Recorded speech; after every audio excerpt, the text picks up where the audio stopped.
Le président de l'Assemblée de l'Union des Comores, Monsieur le gouverneur par intérim de l'île autonome de Gazidja,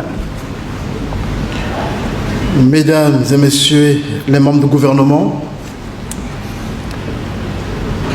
Monsieur le gouverneur de la Banque centrale, Monsieur le président de l'UCCIA, Mesdames et Messieurs les représentants des institutions financières locales et internationales, les représentants des organisations non gouvernementales, les représentants du secteur privé et de la société civile, chers opérateurs économiques, chers membres de la diaspora, Mesdames et Messieurs, distingués invités, c'est avec un réel plaisir que je participe à cet important événement sur le Forum d'inclusion financière de la diaspora comorienne. Permettez-moi d'exprimer ma profonde gratitude à la Banque centrale des Comores et à l'Union des chambres des commerces, de l'industrie et de l'artisanat qui co-organisent cet événement. Je voudrais souhaiter la bienvenue à la diaspora comorienne et à tous les participants ici présents, ainsi qu'à ceux qui nous suivent virtuellement. Votre présence ici démontre votre attachement indéfectible à votre pays et votre volonté de contribuer à son développement. La diaspora comorienne, à travers sa contribution régulière dans les différentes activités socio-économiques du pays, est un acteur clé du développement du pays. Chaque année, la diaspora comorienne envoie aux Comores l'équivalent de 150 milliards de francs comoriens. S'il est vrai qu'une part de ces envois de fonds va vers des investissements sociaux et communautaires, mais plus de 80% de ces envois est destiné à la consommation et très peu de ces fonds de la diaspora est destiné à des investissements productifs.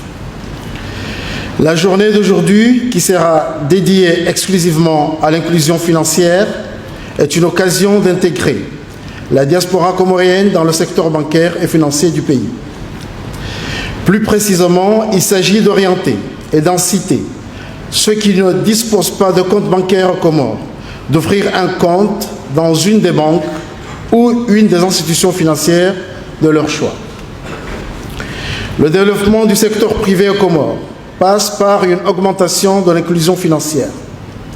Je voudrais rappeler ici l'engagement du gouvernement comorien à faire du développement du secteur financier un des projets phares du plan Comores émergent. En effet, l'Union des Comores ambitionne de devenir à l'horizon 2030 un hub de services financiers au sein de l'océan Indien. Pour que cet objectif devienne une réalité, il faudrait inclure la grande partie de la population comorienne de l'intérieur comme de l'extérieur dans les secteurs financiers pour qu'elle puisse devenir un acteur clé du développement futur de notre pays. C'est en ce sens qu'une stratégie nationale d'inclusion financière ambitieuse et novatrice est en cours d'élaboration avec l'appui de nos partenaires au développement. Cette stratégie vise à offrir à chaque Comorien, quel que soit son lieu de résidence ou sa situation socio-économique, un accès équitable aux services financiers. Cette stratégie, qui est en cours d'élaboration à la Banque centrale, sera axée sur les aspects suivants. L'accès universel aux services financiers. Nous nous engageons à garantir que chaque citoyen comorien puisse accéder aux services financiers de base, y compris les comptes bancaires, les crédits, les assurances et les services de paiement. Pour ce faire, nous travaillerons à l'expansion des points d'accès financiers, notamment dans les zones rurales et éloignées, afin que personne ne soit laissé pour compte. L'éducation financière. L'inclusion financière ne peut être pleinement réalisée sans une solide éducation financière. Nous avons donc mis en place, avec l'appui de la Banque mondiale, à travers le projet d'appui au secteur financier, des programmes de formation et de sensibilisation pour aider nos citoyens à mieux comprendre et utiliser les services financiers de manière efficace et responsable. Ces initiatives permettront de renforcer la culture financière de notre population. En matière d'innovation technologique, nous savons très bien que la technologie joue un rôle crucial dans l'extension des services financiers. Nous promouvons l'adoption des technologies numériques, telles que les services bancaires mobiles et les paiements électroniques, pour faciliter l'accès aux services financiers et réduire les barrières géographiques et logistiques. Le financement des petites et moyennes entreprises, qu'on appelle communément les PME, en tant que moteur de la croissance économique, de la création d'emplois et de l'innovation, joue un rôle crucial dans le développement de notre pays. Pourtant, elles sont souvent confrontées à des défis majeurs en matière d'accès au financement.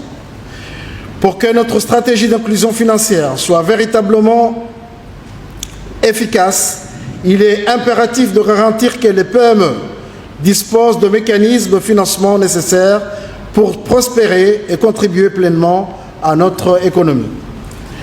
Je saisis cette occasion pour remercier tous nos partenaires qui nous appuient dans notre politique d'inclusion financière.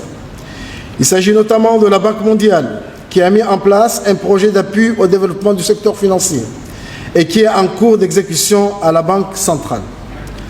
La France, qui nous appuie à travers le projet d'appui au renforcement des partenariats avec les diasporas entrepreneuriales comoriennes, exécuté au niveau du commissariat en charge de la diaspora. Je lance enfin un appel à toutes les parties prenantes afin qu'elles contribuent activement à la finalisation de l'élaboration de notre stratégie nationale d'inclusion financière et d'en garantir le succès au bénéfice de nos concitoyens.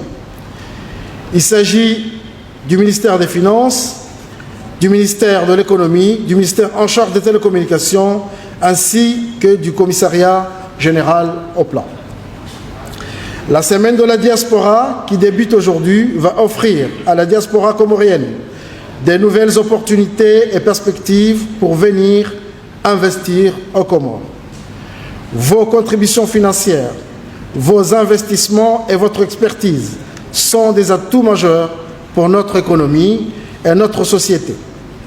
Vous êtes déjà des ambassadeurs de notre culture et de notre identité et vous devez être les piliers indispensables dans la mise en œuvre de notre stratégie nationale d'inclusion financière.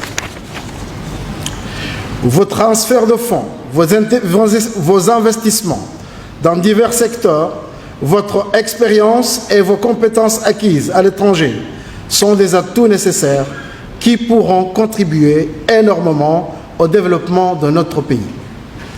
Le gouvernement comorien fera de tout son mieux pour faciliter le développement de vos activités aux Comores. Votre engagement pour votre pays ne se limitera pas seulement aux aspects financiers. En maintenant des liens solides avec les Comores, vous contribuerez à la cohésion sociale et à la préservation de notre patrimoine culturel. Ces liens sont essentiels pour renforcer notre identité nationale et promouvoir une vision commune de notre avenir. Mesdames et messieurs, ce forum est une opportunité unique pour échanger des idées, partager des expériences et élaborer des solutions concrètes pour promouvoir l'inclusion financière aux Comores. Votre participation active est essentielle pour le succès de notre stratégie nationale. Je vous encourage à engager des discussions constructives, à proposer des initiatives innovantes. Les panels de cet après-midi et la table ronde sur l'innovation financière prévue demain sont une occasion de vous engager pleinement dans cette démarche. Pour finir, je tiens à réitérer notre engagement indéfectible envers l'inclusion financière et notre reconnaissance envers la diaspora comorienne pour son rôle crucial dans ce processus.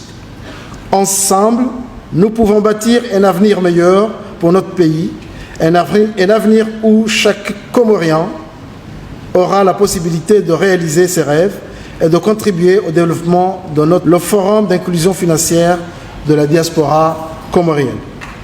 Vive les Comores et vive la diaspora unie pour la paix, la cohésion et le développement de notre pays. Je vous remercie.